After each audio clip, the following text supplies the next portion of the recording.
Assalamu alaikum. Бүгін 27 апрель. Алдыңызда көрініп тұрған Лақтай деген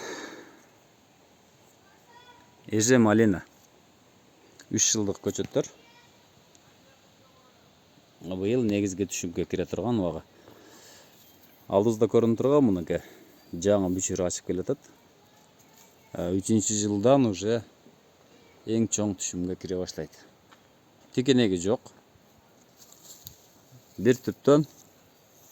Бир эле түптөн баягы 10 килограмм, 12 килограмм дегенди ушул жерден көрсө болот да. Кудай кааласа бул жерде ошондой түшүм болот.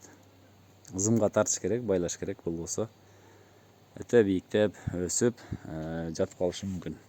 Көбөйтүү жолдору муну паркама жолу менен жаткырып көбөйтсө болот. Мынакей. Мына көчөттөрү паркама жолу менен жаткырып, көмүү жолу менен өстүрсө болот да. Жаткырганда эгер мисалы үчүн мынаны көмүп кое турган болсоңуздар, ушул жерден тамыратат. Анан көбөйөт.